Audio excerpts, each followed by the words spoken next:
Birahmatika ya arhamar rahimin.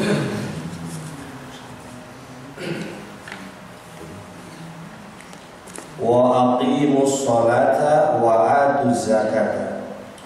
Wa aqimu, dan tegakkanlah oleh kalian as-sholata, sholat, wa atuz zakat, dan keluarkanlah oleh kalian zakat, itu zakat. Wama, dan apa saja tuqadimu yang kalian lakukan min khairin bi anfusikum, bagi diri kalian, apa saja tuqadimu yang kalian dahulukan mengerjakannya di anfusikum, bagi diri kalian, min khairin, dari kebaikan, tajiduhu, kalian akan menemui khairun tersebut, yaitu kebaikan indallah, di sisi Allah.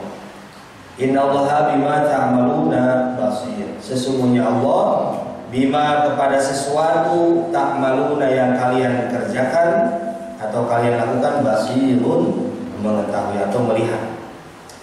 Ayat secara umumnya seperti itu, Pak. Jadi ayatnya pendek tapi bahasan panjang. Insyaallah upami teu kabujeng Isa, jadi nanti dimusyawarahkan, kalau mau lanjut boleh, kalau tidak pun tidak apa-apa. Kalau lanjut maka insyaallah setelah Isya. Ayat ini pendek, wa aqimus sholat. Pertama, Allah menyuruh menegakkan sholat. Kita ingat satu hadis Nabi SAW bahwa as-sholatu imaduddin, sholat tiang agama. Rasul sampaikan hadis ini supaya manusia bisa memahami, umat Islam terutama yang mengerjakan sholat, bahwa ibadah sholat itu memang tidak kelihatan, tapi ketika dihubungkan kepada bangunan, orang bisa, artinya bisa berpikir, oh bangunan itu ya. Tegaknya kita sholat sulit untuk dipikirkan. Kita ini sudah menegakkan sholat belum? Maka Rasul ibaratkan kepada satu bangunan supaya mudah. Karena sifat ibadah yang kita kerjakan tidak ada bentuk, tidak ada bentuk. Maka Nabi katakan as-sholat imaduddin. Sholat itu tiang agama. Paman aqamaha faqad aqamadin, wa man tarakaha faqad hadamadin. Wa man aqama, dan siapa orang mendirikan sholat, faqad aqamadin, maka sungguh dia menegakkan agama. Wa man tarakaha faqad hadamadin, dan barang siapa orang yang meninggalkan sholat, faqad hadamadin, maka sungguh dia telah meruntuhkan agama. Jadi agama runtuh. Artinya sholat ini Nabi ungkapkan dengan bahasa tiang. Kalau kita melihat tiang itu dalam satu bangunan, bisa kokohnya ini semua bangunan karena ada tiang. Tapi ketika dibikin satu fondasi pertama, ya, karena kita mau bikin bangunan satu lantai, dua lantai, berapa lantai, pasti akan ada tiang-tiang mengalih besi itu ya. Di ujung ini tidak kelihatan tiang-tiangnya itu. Ketika mau bikin fondasi, langsung di sudut-sudut. Kalau sudutnya 4, misalkan masjid segi 4, di ujung-ujung ada tiang besi. Langsung dipakai ngecor, ada koral, ada semen, gitu kan? Ada campuran di sini, dibikin tiang. Nanti dibikin tembok, ya, bikin temboknya dinding. Nah, seberapa besar itu tiangnya, seberapa keinginan bangunan yang mau didirikan. Kalau rekonstruksi bangunan, Pak, upami ayeuna dengan lebih lantai, apa besinya mau kecil, karena mau dibikin 3 lantai, berarti besinya besi. Ini bayangkan sholat ini mau menahan, mau menyanggah amalan-amalan ibadah selain sholat, dan menahannya itu adalah sholat. Bayangkan Pak, kalau tiang sudah roboh, maka kalau 3 lantai roboh saja. Kalau sholat sudah ditinggalkan, itu amalan-amalan yang ngaji Quran, sedekah, roboh saja. Jadi fungsi sholat itu menahan. Bayangkan kalau tiangnya udah lemah, nah ini mulai. Jadi kita harus mengetahui, karena sholat ini adalah satu gambarannya tiang, maka harus kokoh. Kita lihat di dalam tiang ini ada bahan-bahan yang dibikin. Artinya tiang ini bisa berdiri, pertama ada besi, ada semen, ada pasir, ada koral, ada air, ada yang bikin terutama. Jadi bahan-bahannya ada tapi tidak dibikin, tetap nggak akan berdiri tiang. Daya ada mau tetap tiang akan tegak. Nah, ini juga ada aturannya, bikin tiang aja urusan dunia ada aturan. Bikin supaya mana mau pasirnya berapa ember, koralnya berapa ember, ngomongin soal ya ukurannya kan semen satu sak, pasirnya sekian, koralnya sekian, gitu. Sampai ada aturannya. Itu urusan dunia tiang. Apalagi urusan masalah ibadah sholat yang nanti di akhirat akan ketahuan bahwa tiang kita itu kokoh atau tidak, atau sholat kita itu kokoh. Saya melihat di surat Al-Baqarah tadi di Mudzakarah, di Mutalaah di rumah. Ini membutuhkan waktu lama, tapi sesimpel mungkin. Yang penting ada pesan penting kepada Bapak bahwa ada perbaikan di dalam sholat. Ya. Mungkin ini satu ayat, satu kata aja waktu sholat. Ini waktu zamannya tak cangka bahas gitu. Karena dicanak dua kitab fikihnya dan kitab tasawufnya tentang bab sholat. Jadi mesti harus ada ilmu tasawufnya dan ilmu fikihnya. Nah, berikutnya di dalam surat Al-Baqarah ayat ketiga, kalau nggak salah ketiga ya, Alif Lam Mim, Dzalikal kitabul la raiba fihi hudal lil muttaqin. Tadi kena alladzina yu'minuna bil ghaibi wa yuqimuna shalah. Saya lihat di tafsir Jalalain ini, jadi bapak-bapak yang baru tafsir Jalalain silakan nanti bisa kalau ada gurunya ingin tahu ya bisa dibaca. Misalnya tafsir enggak ini. Lihat di tafsir bahasa alladzina yu'minuna bil ghaibi wa yuqimuna shalah. Di tafsir Jalalain ini disebutkan bahwa wa yuqimuna shalah artinya mendirikan sholat. Yang tadi kata Nabi adalah sebagaimana diibaratkan tiang sholat itu. Maka ulama ini di dalam tafsir lain menyebutkan yang dimaksud dengan wa yuqimunas sholata artinya mendirikan sholat itu adalah ayatuna biha bihuquqiha. Ya'tuna artinya mereka mendatangkan biha dengan sholat itu bihuquqiha, hak-haknya sholat. Jadi hak-haknya sholat. Maksud daripada mendirikan sholat yaitu mendatangkan hak-haknya sholat. Berarti kedatangan hak-haknya sholat. Jadi bukan hanya mengerjakan sholat, karena harus terpenuhi ini hak-haknya sholat. Dan hak-hak sholat itu ada 6. Coba hak-hak sholat ada berapa? Nah, disebutkan di sini bahwa yaitu Nabi Habibukiha yaitu mendatangkan hak-haknya sholat. Yang dimaksud dengan mendirikan itu mendatangkan haknya sholat. Adapun hak sholat adalah az-zohiriyah, ada yang bangsa zohir, kelihatan gitu. Artinya jasad kita. Itu ada 3. Yang pertama tasurut, seperti melaksanakan syarat-syarat sahnya. Ya. Yang kedua wal arkan, wal adab, yaitu adab-adab sholat. 1 tadi syarat-syarat sholat. Yang kedua wal adab, yaitu adab-adab sholat. Yang ketiga wal arkan, yaitu rukun-rukun sholat. Itu bangsa dohir. Berarti ini harus diselesaikan. 3 perkara ini harus diselesaikan karena kita ingin menjadi orang yang mendatangkan haknya sholat yang sekaligus disebutkan mendirikan. Gitu. Tidak boleh dilepas 3 yang tadi, syarat, adab, dan rukun. Nah, saya bawa fikihnya nanti selintas lah disampaikan. Ya, kalau nanti ada yang jawab mungkin nggak bisa. Sekarang saya sampaikan dulu. Nanti kalau terjawab dialog ngobrol-ngobrol ini nanti insya Allah.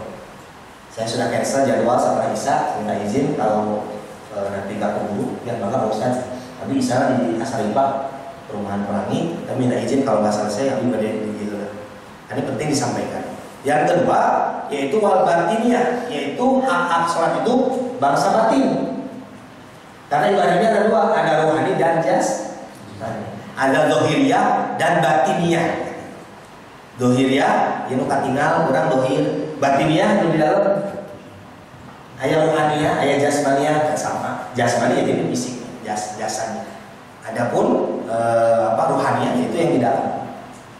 Nah, yang masalah batinnya yaitu haknya sholat juga ada 3. Ini urusannya batin, karena sebenarnya batinnya. Yang pertama kalau khusyuk, Sering kan? Kayak pelatihan sholat khusyuk. Nanti kita lihat khusyuk itu apa gitu kan. Yang kedua, khudu ya. Kalau bahasa tulisan Arabnya kho, dot, waw, ain. Khudu ya. Khudu, khusyuk, kho, shin besar, waw, kemudian ain. Khosyi'un. Nah, gitu kan? Khosyi'un. Ya. Shinnya sin besar. Khosyi'un. Ya, satu tadi apa? Khusyuk, dua khudu, tiga ikhlas. Nah, ini hak-haknya sholat yang masalah batin ada tiga: khusyuk, khudu, dan ikhlas. Jadi ikhlas itu terakhir. Ya. Kita masuk poin pertama tadi, orang fokus karena haknya sholat. Nah, pertama tadi apa? Syarat. Ketika di dalam fikih disebutkan dengan syarat, berarti syarat-syarat sahnya sholat. Jadi Bapak ketika mengerjakan sholat harus tahu syarat sah sholat. Karena kalau tidak tahu syarat sah sholat, ya tidak sah. Masya Allah. Ini penting ya. Nah, pertama, syarat sah sholat. Ya kalau waktunya nanti Bapak mau tanya nanti selesai ini ya, setelah selesai penjabaran. Jadi kalau yang mau nyatet boleh. Yang pertama adalah dalam kitab Safinatun Najah ini syarat sholat. Surutu sholati samaniyatun. Syarat-syarat sholat itu ada 8. Ada berapa? 8. Ya. Di dalam penjabarannya atau penerangannya yang dimaksud dengan syarat sholat itu adalah dibayani suruti sihati sholat. Jadi syarat-syarat sahnya sholat yang dimaksud. Jadi syarat sah sholat itu ada 8. Yang pertama, itu 2 poin saja. Yang pertama al-awalu, yaitu toharatul hadasain. Toharatul hadasain artinya suci dari 2 hadas. Ya Pak? Suci dari 2 hadas. Syarat sah sholat yang pertama harus suci dari 2 hadas. Yang dimaksud hadas kecil, sudah paham ya? Yang kedua itu tadi hadas, taharatu anil hadasain wa taharatu anil najasat. Yang kedua wa taharatu anil najasati bisaubi wal badani wal makani. Ya, taharat itu suci ya. Bersih dengan suci beda. Ya, bersih mau baju putih tapi terkena kencing bayi, ya, bersih kan, tapi tidak suci. Suci dari najis, bersih dari kotoran. Ada bekas tanah, berarti kotor, ya, bukan najis mas kan? Ada bekas tanah di baju, Bapak menguburkan mayit, misalkan ada bajunya kotor tanah, bukan najis mas, kotor, ya, karena identiknya kalau taharah itu suci dari apa? Najis mas. Kalau bersih dari kotoran, itu membedakan bahasanya. Nah ini yang dimaksud adalah taharah itu suci dari 2 hadas. Yang pertama, yang kedua suci dari najis. Yang mana najis ini pisau ada di dalam pakaian, wal badan dan juga badan, wal makan dan juga tempat. Ini syarat sah sholat yang kedua.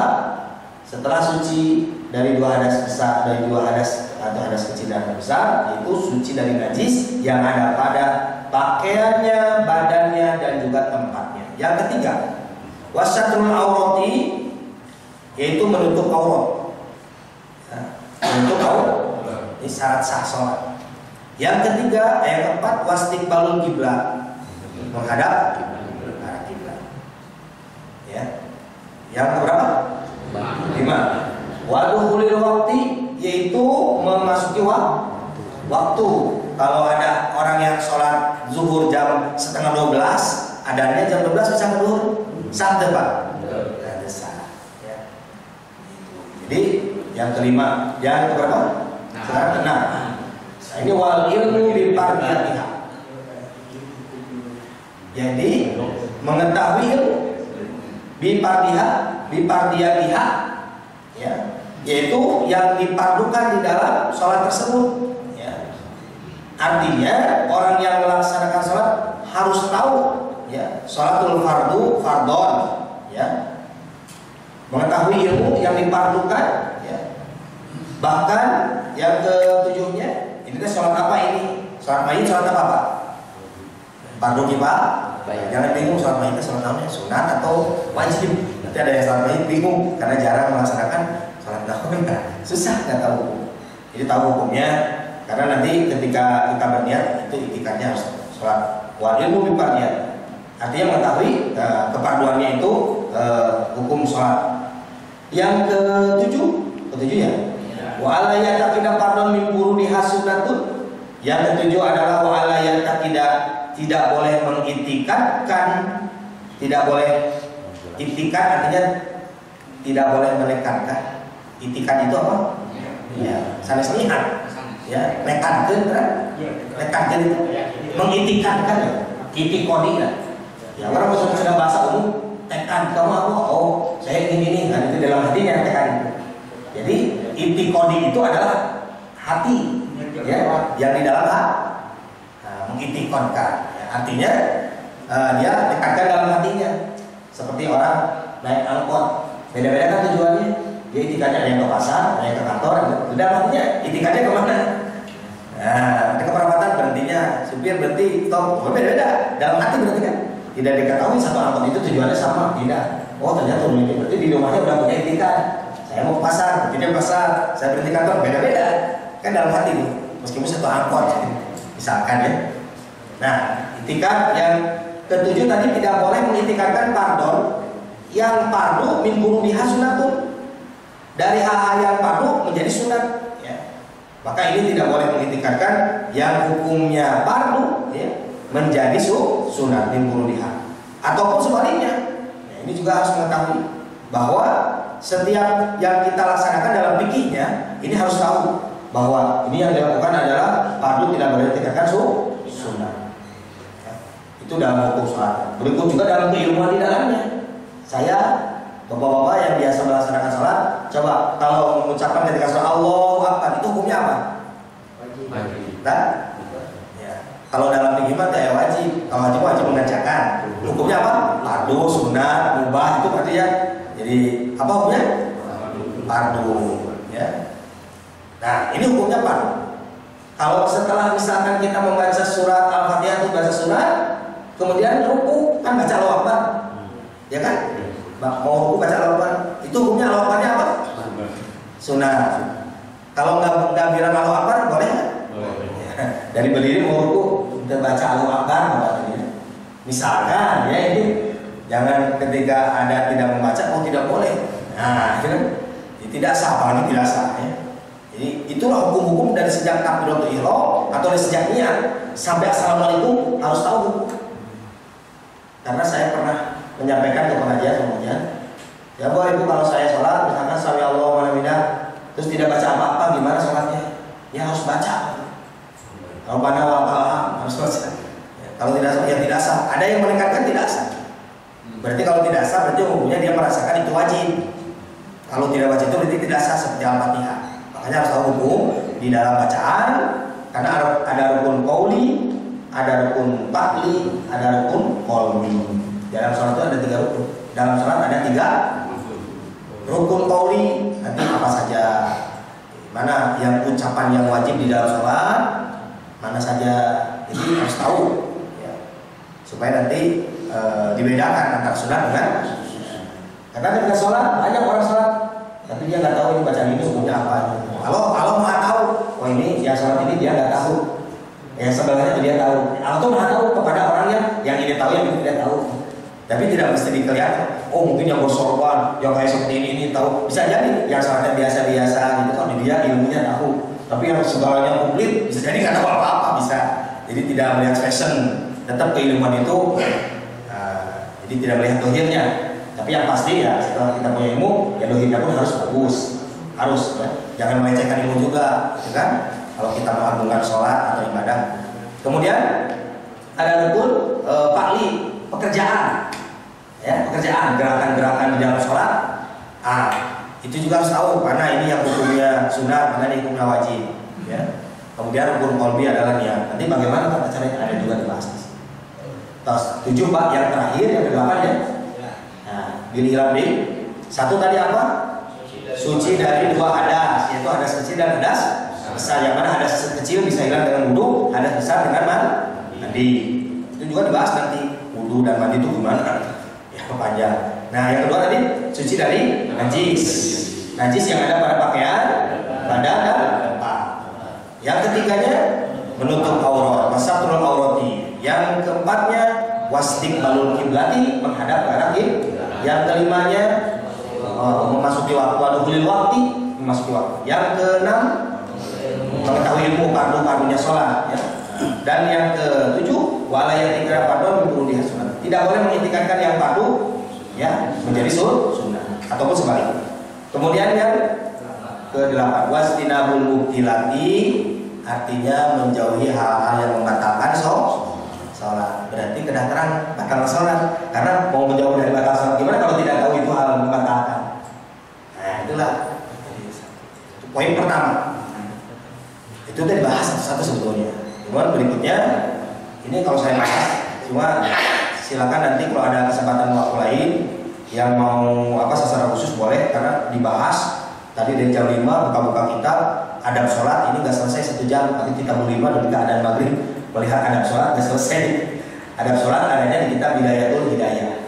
Ini sudah ada kitabnya Bidayatul Hidayah. Di situ adab sholat, ada mandi, ya, ada wudu, ada tidur, semua ada di kitab Bidayatul Hidayah namanya, ya. Nah, tadi ada. Oh masya Allah kalau kita lihat ke situ, ya ternyata jauh gitu ya.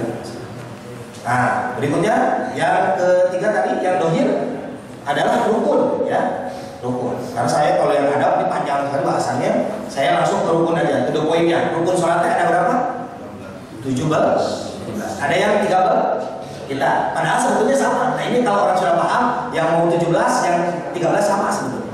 Nanti di mana itunya kesamaannya? Oh, ada yang 17 karena ada tumaninahnya dihitung, ada yang menyebutkan 13 karena tumaninah dengan rukunnya tidak dihitung. Jadi sekaligus ruku gitu kan. Padahal dengan tumaninah. Kita masuk ke dalam rukun sholat dulu. Ya. Rukun sholat dulu, ya. Itu ada 17. Silakan Bapak-bapak mau tulis langsung to the point saja. Yang pertama adalah fasul arkanus sholati sab'ata asyara. Rukun sholat itu ada 17. Al-awalu an-niyah. Yang pertama nih, ya, sudah berapa? Ini mengetahui ini wajib hukumnya, mengetahui. Jadi alhamdulillah kalau sudah tahu gugur kewajiban. Tapi tidak wajib katalan. Terus saya 17-nya rukun sholat lupa lagi, tapi kalau sudah mengetahui, nah itu berarti tidak dosa. Tapi kalau ada orang yang sholat ketika ditanya sholat rukunnya ada berapa nggak tahu, nggak pernah, itu dosa hukumnya. Setiap dia sholat dosa hukumnya. Jadi di sisi lain dia sholat, di sisi lain dosa karena ketidaktahuannya. Tidak tahu, ini penting. Tolabul ilmi kan? Tolabul ilmi faridatu masyaallah. Yang pertama lihat asalnya takbiratul ihram. Yang kedua takbiratul ihram. Karena takbiratul ihram ketika pertama kita sholat Allahu Akbar. Nah itulah takbiratul ihram. Itu pun dibahas lagi. Rukun takbiratul ihram ada 16. Kan panjang ya? Jadi memang harus dengan terus habiskan waktu ya, kalau ada setengah waktu dengan ilmu. Kemarin rukun takbiratul ihram ada 16, saya harus tahu. Ya antum akan dipaten 11 ngobrol, catat mana? Ya itu lebih enak gitu kan? Catat nanti gitu kan? Sampaikan lagi ke istri. Istri kan wajib dikasih tahu sholat oleh siapa? Bukan oleh ustaz, bukan oleh kiai. Wajibnya oleh suami. Wajibnya. Jadi nanti di akhirat yang bertanggung jawab suami.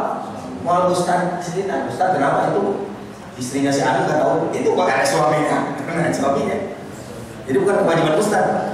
Ya, memberitahu ilmu ke istri bapak bukan kewajiban saya, kewajiban bapak. Bapak ngaji nanti di rumah sampaikan. Itu. Ya, diajar ngobrol sama istri, mah rukun sholatnya begini, tadi Pak Ustaz gini.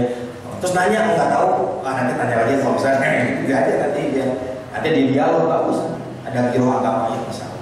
Nah, yang kedua tadi takbiratul ihram. Saya nggak akan bahas dulu, nanti takbiratul ada rukunan 16. Nanti ini rukun sholat udah selesai, ya. Jadi 5 menit ada, ya. Jadi rukun sholat kalau nanti khusyuk, wudu, ikhlas itu juga belum panjang ya. Nah, yang kedua tadi takbiratul ihram, yang ketiga asal itu al-qiyamu alal qadir fil fardhi. Artinya berdiri bagi yang mampu di dalam sholat fardu. Jadi sholat fardu mah yang mampu wajib wajib berdiri. Kalau dia tidak mampu ya boleh duduk, ya. Ada Dibahas di sini juga. Kalau dia tidak mampu duduk nyarane tertidur, tertidur isyarat itu kan, isyarat terbiasa mencoba ya batin itu kan ya. Batin terbiasa mau berarti itu ya disalatkan. Kalau batinnya sudah tidak ini masih dari orang mau berarti ingat sok pas sholat bayangkan aja dalam hati bapak teh takbir Allah Akbar ini nggak bisa tapi bacaan Al-Fatihah tuh urutan sholat ya. Padahal dia lagi tidur sehingga bapak lagi tidur kalau mimpi kemana ke pasar pulang lagi sini itu nggak ngapain dalam mimpi itu sama dalam sholat juga kalau dia nggak bisa ini dalam hatinya urutan ya takbir ruku sujud tidak terus udah selesai sama ini udah kalau nggak mengetahui.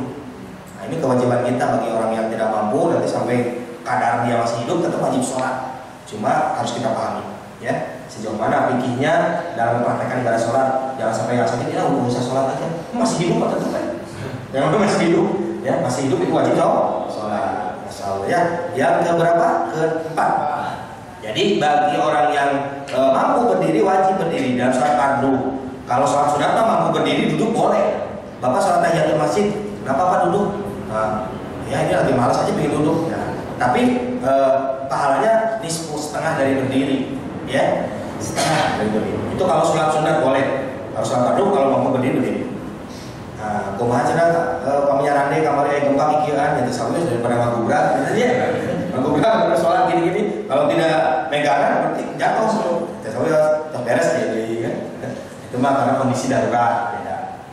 Nah, berikutnya yang keempat ar-rabi'u qiraatul Fatihah. Membaca rukun sholat yang keempat membaca Al-Fatihah. Ya, wajib hukumnya. La sholata liman lam yaqra kita. Tidak ada sholat bagi orang yang tidak membaca Al-Fatihah. Nanti berbeda kalau dia masbuk dengan makmum beda lagi itu bahasannya. Tapi kalau pribadi ya harus baca Al-Fatihah. Kalau sholat tidak baca Al-Fatihah sendirian ya tidak sah. Beda lagi kalau nanti berjamaah hukumnya beda. Jangan dibahasnya itu. Berikutnya yang kelima, nanti itu juga ada syarat baca Al-Fatihah 10. Syarat sah membaca Al-Fatihah ada. Itu kan nanti bahasannya. Ini mah baru rukun sholat. Yang keempat rukun sholat itu membaca Al-Fatihah. Sedangkan Al-Fatihah dibaca ada syarat sahnya. Ini sah nggak baca Fatihahnya? Kalau nggak sah, bah semua yang dihancur. Berapa nanti mas kamu? Ya, itulah. Berikutnya Pak yang ke berapa? 6? 5. Yang kelima. Hah? 6. 1 niat, 2 takbiratul ihram, 3 berdiri bagi yang mampu di dalam sholat fardu, 4 membaca Al-Fatihah. Nah, baru sekarang kelima. Al-khamisu ar-ruku. Yang kelima ada ruku. Nah, yang keenam as-sadisu at-tumaninatu bihi. Tumaninah di dalam ruku. Jadi beda tumaninah dengan rukunya beda. Itu. Apa itu tumaninah nanti lagi disampaikan. Patokan tumaninah itu apa? Patokannya ya. Jangan sampaikan dulu. Nah ini yang disebut 17 itu karena ruku dengan tumaninah bisa. Karena tumaninah itu di dalam Quran ada 4 tumaninah. Yang ketujuh as-sabiu al-i'tidal. I'tidal. Apa itu i'tidal? Tegak. Wa'tadilu tegak. Kan adil. Ya, supaya tegakkan keadilan. Ya adil itu tegak sebetulnya. Tegakkan keadilan. Ya adil itu bahasa Arab. Innallaha ya'murukum. Ya, innallaha ya'muru bil adli wal ihsan. Adil itu bahasa Arab.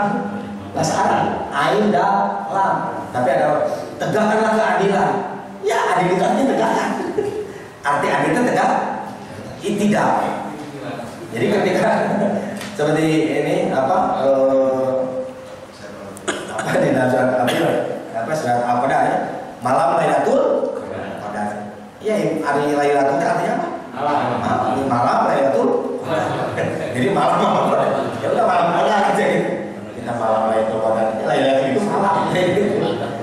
Ya, jadi fudul sebenarnya itu. Jadi lembar bahasa bacanya. Yang keberapa? 6 ya. Udah tadi 6. 7 sekarang. 7 udah tidak. Yang ke-8 as-saminu at-tumaninatu bihi. Tumaninah di dalam i'tidal. Ya. Tumaninah di dalam jadi i'tidal dengan tumaninah bisa. Yang ke-9 wa tasyu as-sujud marratain. Jadi sujud dua kali. Sujud. Al-asiru at-tumaninah fi, yaitu yang ke-10-nya adalah tumaninah di dalam dua sujud, tumaninah, duduk lagi, duduk. Kemudian yang ke-11 di bujeng namanya al-hadi asyara al-julus ba'da sajdatain, yaitu ke-11 duduk di antara dua sujud, rukun. Kemudian yang ke-12 asani asyara at-tumaninah bihi, tumaninah di dalam duduk di antara dua sujud. Asalisu asyara at-tasawwud akhir, yaitu tasawuf akhir. Tasawuf ya kan baca syahadat kan, syahadat tasawuf akhir. Kemudian yang ke berapa?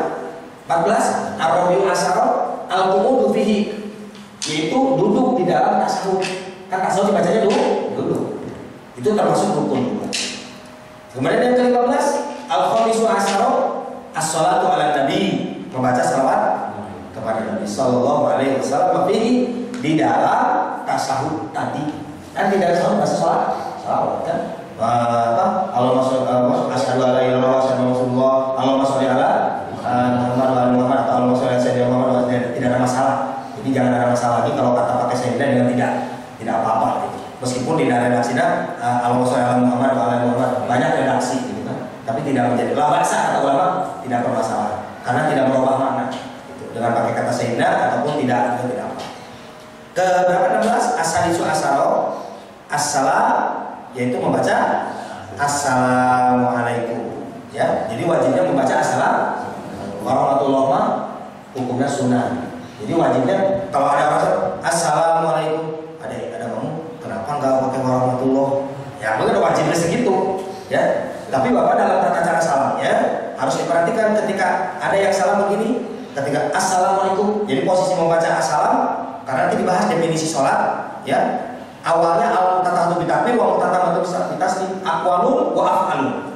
Segala ucapan dan gerakan yang al-mutatahatu bitakbir yang diawali dengan takbir, yaitu takbiratul ihram, wa muhtatamatu bitaslim, dan diakhiri dengan salam. Jadi salat itu ucapan-ucapan dan gerakan-gerakan yang diawali dengan takbir, takbiratul ihram maksudnya, dan diakhiri dengan salam. Assalamualaikum itu finish. Jadi definisinya, standar finishnya itu. Maka ketika kita membaca salam, Bapak wajahnya jangan dulu menoleh. Assalamualaikum harus ke arah kiblat dulu. Assalamualaikum. Karena ketika kita sholat menghadap ke arah, karena belum beres, barulah warahmatullah. Nah, warahmatullah sudah posisinya ke kanan. Jangan sampai assalamualaikum. Jadi wajahnya sudah bukan ke kiblat lagi. Nah, ini bapak-bapak sholat assalamualaikum. Nah, kita harus tahu tata cara membaca salam. Baca salam itu kesana, padahal belum beres. Harusnya beres dulu kan sampai selesai membaca salam. Posisi badannya dan wajahnya mengarah kiblat dulu. Jadi sampai huruf mim lafaz assalamualaikum. Huruf mim lafaz kan assalamualaikum. Wah, ya mim ujungnya kesana dulu, baru warahmatullah. Nah, itu kan. Kemudian kesana lagi assalamualaikum warahmatullah. Itu prakteknya. Sampaikan di rumah istrinya, prakteknya begitu. Yang terakhir, as-sabiqu as-saro at-tartib. Apa? Ya tertib udah tahu, berurutan, ya sesuai. Itu pun poin-poinnya enggak. Panginten kumaha musyawarahnya pada Isa belajar. Nah, kalau nanti mau malam Rabu depan boleh, malam Rabu depan dilanjutkan lagi. Itu baru poin-poin yang secara hak-hak sholat tadi. Nah, saya kalau nanti malam Rabu depan disambung lagi, mungkin nanti khusus membahas adab sholat, jadi selesai. Jadi malam Rabu depan adab sholat, karena harus selesai ini yang hak sholat 6 ini. Biaslah misalnya saja aja diperhatikan, tapi ini selesaikan dulu. Nanti apa? Khusyuk, khudu, ikhlas, itu definisinya ada. Ya kita lihat definisi aja. Ya, jadi dari patokannya, saya sudah khusyuk belum, saya sudah khudu belum, lihat patokannya. Ya, cekap sakit materi ya, insya Allah. Yang udah masuk azan, kita akhiri dulu dengan doa majelis. Subhanallahumma wa bihamdika, asyhadu an la ilaha illa anta, wa astaghfiruka wa atubu ilaik. Wassalamualaikum warahmatullahi wabarakatuh.